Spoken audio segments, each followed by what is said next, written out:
شروع کرتے ہیں آج کی کہانی شیطان جوکر۔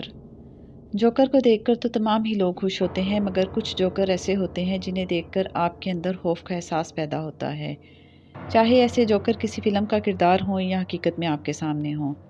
ایسا ہی ایک جوکر جنگل میں ایک ویران اور پرانے گھر میں رہتا تھا۔ وہ وہاں اکیلا رہتا تھا اور اکثر شہر کو جانے والی سڑک پر یا جنگل کے نزدیک چھوٹے قصبوں کے باہر نظر آتا۔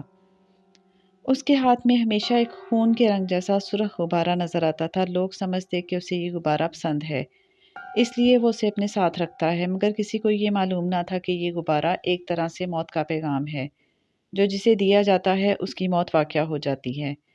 یہ جوکر اپنے اس گھر میں گھومتا رہتا، سگریٹ پیتا نظر آتا اور زور زور سے کہے لگانے لگتا۔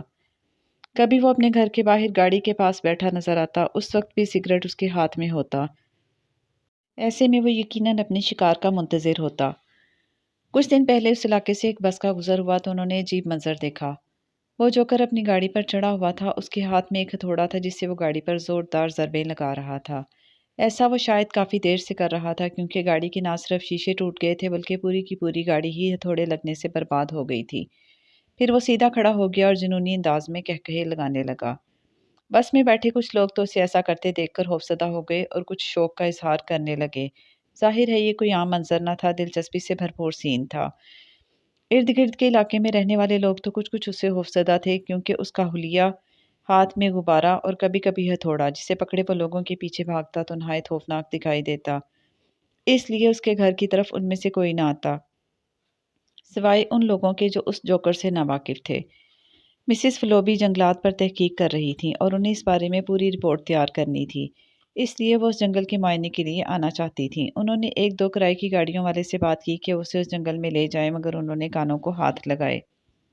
مسز فلوبی نہ سمجھیں کہ وہ ایسا کیوں کر رہے ہیں، نہ انہوں نے ان سے اس کی وجہ پوچھی۔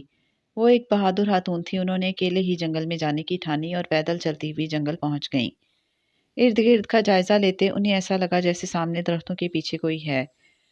انہوں نے دل مضبوط کر کے آواز دی، کون ہے وہاں، باہر آؤ۔ جواب میں اس درخت کے پیچھے سے ایک جوکر نمودار ہوا۔ اس نے ان کی طرف دیکھ کر ایک ہاتھ ہلایا، اس کے دوسرے ہاتھ میں لال رنگ کا غبارہ تھا۔ وہ جوکر بہت خوفناک دکھتا تھا، مگر مسز فلوبی نے ڈرنے کی بجائے اسے دلچسپی سے دیکھنا شروع کیا۔ پھر وہ اچانک واپس درخت کے پیچھے چھپ گیا۔ مسز فلوبی کی نظر میں وہ ایک عام جوکر تھا جو سرکس یا کسی تھیٹر میں کام کرتا ہوگا، ایسا انہوں نے سوچا۔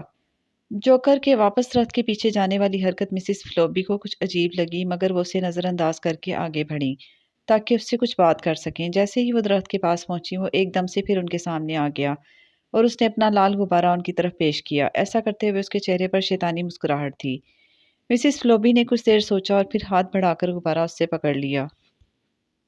وہ اس جوکر سے کچھ بات کرنا چاہتی تھی، مگر اس نے ان کی کسی بات کا جواب نہ دیا اور غبارہ انہیں دیکھ کر ایک طرف چل دیا۔ مسز فلوبی نے اسے آوازیں دی، مگر اس نے انہیں پلٹ کر بھی نہ دیکھا۔ مسز فلوبی حیرت سے کندھے اچکائے اور غبارہ لیے جنگل میں گھومنے لگی۔ شام کو پاس کی سڑک سے گزرتے ہوئے ایک ٹرک ڈرائیور کو مسز فلوبی سڑک پر مردہ حالت میں ملی۔ ان کی لاش دیکھ کر لگتا تھا کہ جیسے انہیں ہتھوڑے سے مارا گیا ہے۔ ایک اور بات جس پر ڈرائیور چونک پڑا، مسز فلوبی کی بازو سے ایک سرخ رنگ کا غبارہ بندھا تھا جس کی ہوا نکل چکی تھی۔ فوراً ہی پولیس کو اطلاع دی گئی۔ ارد گرد کے لوگوں سے تفتیش ہوئی، لوگوں نے یہی خیال پیش کیا یہ اسی جوکر کا کام ہے۔ اگر ایسا تھا تو پولیس کچھ نہ کر سکتی تھی، کیونکہ پولیس نے جب کبھی بھی لوگوں کے کہنے پر اس جوکر کے گھر پر چھاپا مارا، انہیں وہاں کوئی نہ ملا۔ پورا گھر خالی ہوتا اور جوکر بھی انہیں کبھی کہیں نہ ملا تھا، جیسے وہ کوئی شیطانی طاقت ہو جو پولیس کی نظروں سے اوجھل ہو جاتی ہو۔ جوکر کے قصے نزدیکی قصبے کے دو دوستوں تک بھی پہنچے جن کی آپس میں بڑی دوستی تھی۔ یہ دونوں بڑے بہادر تھے اور کسی حد تک مہم جو بھی تھے۔ انہیں نئے نئے ایڈونچر کرنے کا بڑا شوق تھا، اور مزے کی بات کہ ان میں سے ایک لڑکے کی بڑی بہن بھی انہی جیسے شوق رکھتی تھی۔ حالانکہ وہ خاصی بڑی تھی اور عنقریب اس کی شادی ہونے والی تھی، پھر بھی وہ ان کے ساتھ ہر اس جگہ پر جانا پسند کرتی جس کے بارے میں کوئی غیر معمولی بات مشہور ہوتی۔ ان لوگوں نے بھی جوکر اور اس کے گھر کے بارے میں کافی کچھ سن رکھا تھا، اور یہ لوگ کب سے اس جوکر کو دیکھنے کے لیے بے چین تھے۔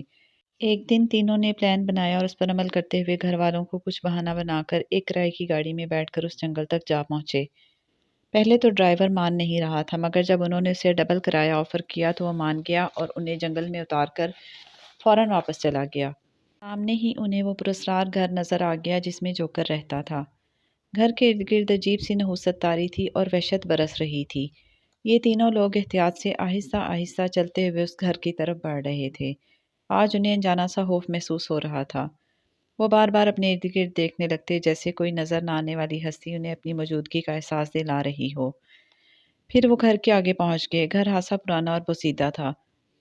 اندر داخل ہونے کے لیے 3-4 لکڑی کی سیڑھیاں تھیں جو ٹوٹی ہوئی تھیں۔ سامنے کا دروازہ بھی پرانی لکڑی کا تھا۔ انہوں نے اندر داخل ہونے کا سوچا۔ وہ نہیں جانتے تھے کہ جس شیطان جوکر کو وہ باہر ڈھونڈ رہے تھے وہ گھر کے اندر تھا، اور ان کی آمد سے باخبر دروازے کے پیچھے چھپا اپنا کلہاڑا لیے شیطانی مسکراہٹ ہونٹوں پر سجائے ان کے استقبال کے لیے تیار تھا۔ دروازے سے اندر داخل ہوتے ہی انہیں خطرے کا احساس ہوا۔ شاید انہوں نے جوکر کی موجودگی کو محسوس کر لیا تھا۔ وہ تینوں تیزی سے پلٹے، مگر یہ کیا؟ وہاں کوئی بھی نہ تھا۔ اب تینوں نے سوچا کہ شاید انہوں نے یہاں آ کر غلطی کی ہے، مگر ڈرنے والے وہ بھی نہ تھے۔ وہ تینوں گھر میں ادھر ادھر گھومنے لگے۔ ایک برآمدے سے گزرتے اچانک سامنے ایک کمرے سے جوکر نمودار ہوا۔ اس کے ہاتھ میں ہتھوڑا تھا اور وہ ہتھوڑا اٹھائے تیزی سے ان کی طرف بھاگا، جیسے ان پر حملہ کرنا چاہتا ہو۔ تینوں کے منہ سے چیخیں نکل گئیں اور انہوں نے واپس جانا چاہا، مگر ایک عجیب بات ہوئی۔ جوکر جو کہ ان کے بالکل پاس پہنچ چکا تھا اچانک غائب ہو گیا، جیسے کہ وہ ان کی نظروں کا دھوکہ تھا۔ تینوں حیران وہاں رک کر ایک دوسرے کو دیکھنے لگے۔ کیا یہ واقعی ان کی نظر کا دھوکہ تھا؟ مگر نہیں، اسے آتے ان تینوں نے دیکھا تھا۔ انہیں اب بھی واپس چلے جانا چاہیے تھا، مگر انہوں نے ایسا نہ کیا اور کمروں کے دروازے کھول کھول کر دیکھنے لگے۔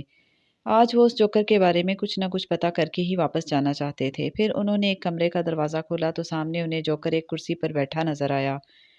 اس کے ہاتھوں میں کلہاڑا تھا جسے آگے رکھے وہ اس پر ہاتھ پھیر رہا تھا، جبکہ لال رنگ کا ایک غبارہ اس کے پاس ہوا میں معلق تھا۔ لال غبارے کے قصے بھی وہ سن چکے تھے۔